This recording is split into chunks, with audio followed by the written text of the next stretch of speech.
What's up, Digidestins? This is Kyle D, better known as RideMyAvatar, and today we're going to be talking none other about the state of the meta. So without further ado, let's dive into this video and talk about it. So first off, let's get into this. This is going to be talking about the state of the meta and all the good stuff about it. To be honest with you, I feel confident enough that this meta is quite diverse. The only kind of overrepresented deck is going to be Digimon X, and that's just because of the way it high rolls. Being able to mill into pieces that extend you, your turbo engine, basically, as long as you hit the right mills, you can lead into being a very unstoppable force just by hitting Wizardmon and Death Slingers over and over. You instantly gain so much value in memory, extending your plays, and it's very hard to interact and stop that interaction. So with that kind of play style, you want to keep that in mind, that deck just steamrolls. There's only really, you could use the memory blockers, which is Madoki Betas, Gazes, and stuff like that, to try to slow them down, but that's not always a guarantee. They have Ayamakos. If you use a little bit of Tamer Hate, you can stop them there. But also, Hunters has a slight advantage, but they'll not play their Tamers if it comes down to the case. So there's a lot of ways around the deck, but at the same time, a good Digimon player will play around your strategy. So stuff like that needs to keep this in mind. But for the first major online regionals, it went to Bloom Hydra Quartz. This deck right here, as you can see, let's take a look at it. You have 4 Bloom Lords, 2 Hydras, a Nidhogg, which is a very spicy tech. I like it, just in case your opponent builds a very interesting board or anything like that. If they don't have protections, which Hunters doesn't, Beelzemon doesn't. So if you use this on a Beelzemon rested board, Nidhogg is going to just spin the deck back. And now they don't have their piece. Well, they spin the top couple pieces back, which can lead to being nullifying their effects, really punishing the game strategy that deck has. So if you can bottom deck it or bounce the Digimon, you get around their deletion effects. So that helps out. And then the Quartzmon, of course, being one of the most threatening cards. Being able to lock down boards and be able to swing and just trash security, and being one of the more powerful level 7s your opponent has to deal with. A well-timed hidden potential discover can really make your opponent have a sad day. But all in all, it's just a generic list. I like the Chimeramon tech so that you can thin out the board just in case your opponent is playing Death X, just to get your champions into one stack, set yourself up, gets you an extra attack in. All this does add up eventually, and it's quite useful to take a look. Then let's take some other looks here. They did have another Bloom Hydra Quartz, kind of expected, but they also did have a Blue Flare list in the top, what? You have 7th place Blue Flare, which aggro-based style play, very much centralized focus, but they are using the new blue option, which, let me bring that up. Digimon Card Dev, which really can be a variable in itself. So let's take a look at Maelstrom, if I remember correctly it's called, and talk about that real quick. Come on, to the options, please. There we go. Great Maelstrom. So when you would use this card from your hand, by placing one of your blue Digimon as a bottom Digivolution card of one of your other blue Digimon, reduce the cost by 3, becoming a 6 cost option. Especially if you have a mem setter and that's all you need to really do to get the threat off. Return one of your opponent's Digimon to the bottom of its owner's deck. This helps get rid of Quartzmon, gets rid of anything that might just be a big threat to you, as long as they don't have a protection against it. So stuff like that does matter sometimes. And let's keep looking at this. Stuff like regionals is very important to take a look at. And then let's see, I think over here, yeah, Latham didn't have a huge turnout, to be honest. The 10th place deck, which is pretty good here, is the All Force. I mean, taking All Force, I don't understand Cocytus Breath. If you're going to really go for it, I would go Great Maelstrom, to be honest with you. It's just a better option. just because bottom decking something in this game means most likely you're not going to see it again, and that leads to being a good momentum keeper because now you set them back. The list is very interesting. I don't understand why Lobo and just not run a full of her line in it, but outside of that, it looks pretty solid of a list. I mean, hey, the deck can't go wrong, in my opinion. You have a lot of options, you have a lot of potential, and it's not terrible. I mean, hey, it is what the deck is, right? And then 4th place was Hunters. So let's take a look at Hunters.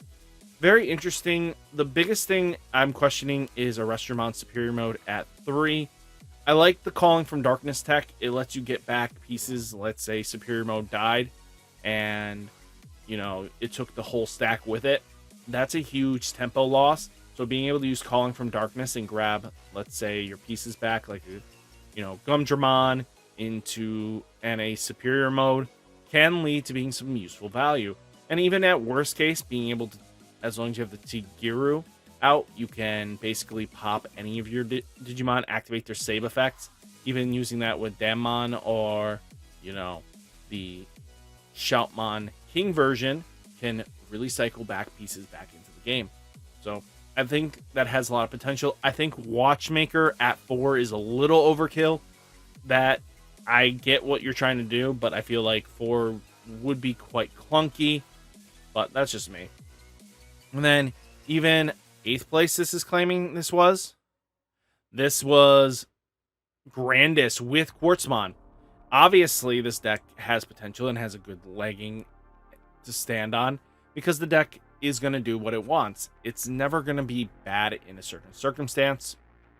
Deck OTKs, similar to how Beelzemon OTKs. You know, they're all different kind of aggro-based styles. If you open the nuts on Grandis, most likely your opponent is not going to have the out. And just having the new Quartzmon really does help get over problem childs that would you be facing. You know, and then even going into 11th and 12th, you know, we have a Machinedramon list. Very much interested in this because it's only running 3 Dorus, and you know, you have the 4 Ludos. But I mean, the Megadramon at 2 is very much the play this format. You know, you can definitely take these guys out. There's not a big gap difference here. I like the Gigadramon that gives DP on your opponent's turn. You know, all the good stuff here. 2 Metal Greymon, obvious. It's not like the most max rarity deck, but it's really cool to see. You know, Machinedramon at 2, both Machinedramons teching in the BT-5 Chaosdramon.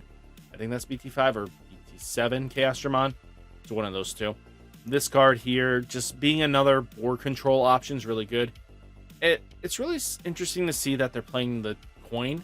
Let's take a look what he does. I think he just gives inheritable reboot.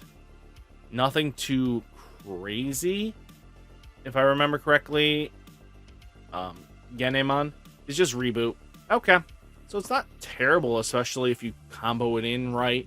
You could definitely get blocker with reboot earlier on, which does add up to being something worth value.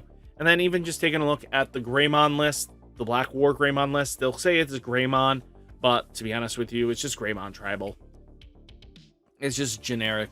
You know, Metal Greymon X, just apply pressure, 3 Cool Boy, 3 ties, you know, Yuya, just Koga, just good stuff all around. I like the promo Agumon, but I feel like you just want a whole bottom end that is just all your searcher ability. I don't think you need the extra promo DP power. That's just me. But taking a look at the most recent BT-12 case win tournaments, we got we got Pro Tag Hunters, which is Arrestramon Hunters, Machinedramon, Cross 7 Heart, Bagra Hunters, Merva Cross. Then you have Red Hybrid, another Arrestramon, aka Hunters deck, and then Machinedramon. You had 2 Machinedramons, 2 Hunters out of 26 players, which is huge. And here's like Winter's list here. You know, really solid Merva Cross list. I think he's one of the best Merva Cross players in, you know, the state we have in Connecticut.